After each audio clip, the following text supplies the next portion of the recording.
Jimmy G. Butler, formerly Jimmy Get Buckets, is on his way to Golden State. And the word on the street was that Golden State was desperate for a trade. And this trade kind of confirms it. The trade is Andrew Wiggins. The pick is top 10 protected. So if it doesn't convey in 2025, which it likely won't, the Warriors are not, a bottom 10 team, it will be protected the same way in 2026. It'll have that same protection, top 10. And if it doesn't convey that year, the Heat get the Warriors 2027 first round pick unprotected. That could be a big asset that's going to the Heat. And Butler goes on to sign a 2-year, $60.5 million per year contract with Golden State. That's kind of alarming if I'm a Golden State fan, because Butler is having his worst year in about 11 years. And usually when that happens, players don't turn it around. They just continue to decline, especially in his case.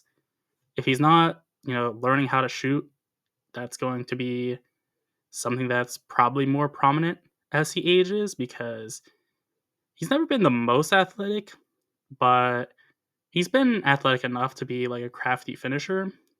And, if he's losing a step, that's going to be more and more problematic with his rim attacks.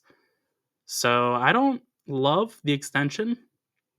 Obviously, if you're trading for him, you're going to want to keep him. You don't just want him for this season and next year. But I feel like that contract might not look great in the future. But Golden State is only really worried about the time with Steph Curry.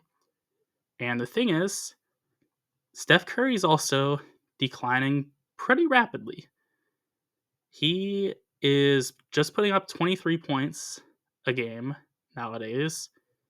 And he's still, and this is one thing he and Butler share, both uber efficient. They both have that going for them, for sure. But 23 points for Curry, 17 for Butler, that doesn't really inspire you to think, in a West that has a lot of good teams, they could come out, especially because there's not a lot of depth to their team, especially now. Schroeder is not good, but he's, a okay rotational guy. And, he can bring some energy to the team at least. So you don't want him playing as a starter, but, he can play in certain moments if you need a guy to chuck up some shots. And,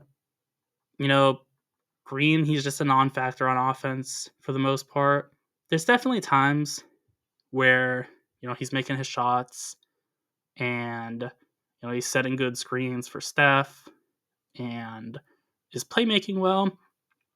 But at the end of the day, you need a guy to make shots.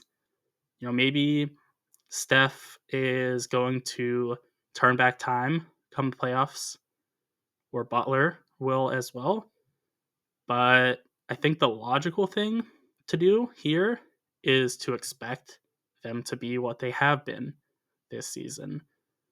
And if they are, they're probably going to be a first round exit, I would say. And, there is a world in which they get to the second round, but I really don't see a world in which they get to the conference finals, let alone the finals.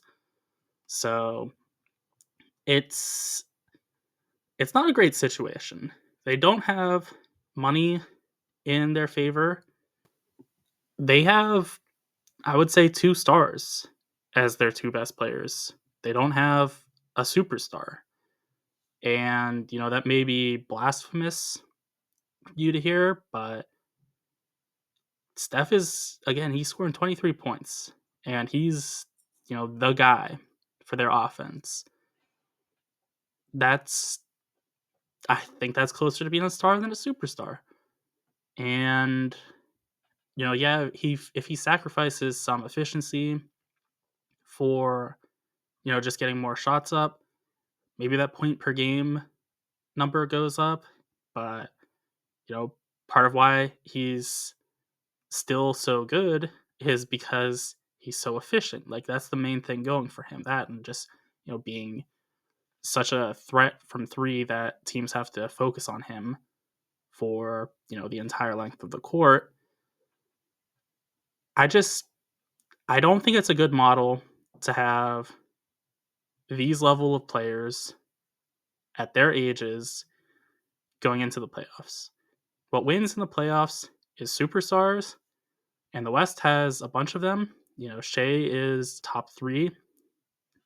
Then, Davis, I know that trade was pretty wonky, but he's, I'd say, a top 7 player. Jokic, of course, at a minimum, I'd say top 2.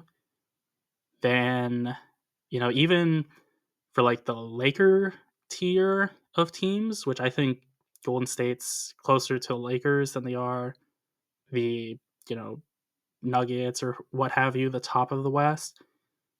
There's Luka and LeBron. He's slowing down too, but at the end of the day, I'd rather have, Luka over Steph or Butler. There's just a ton of teams in the West. I could go on for days with a lot of talent at the top and, scheme fits for the players below them. Curry at this point, he's definitely their lead guy still. He's, I think, probably in like the teens for best player. And, that's just, it's hard to win when you have that as your, apex. Especially, it's hard to win when you don't have, a great full team that's complete.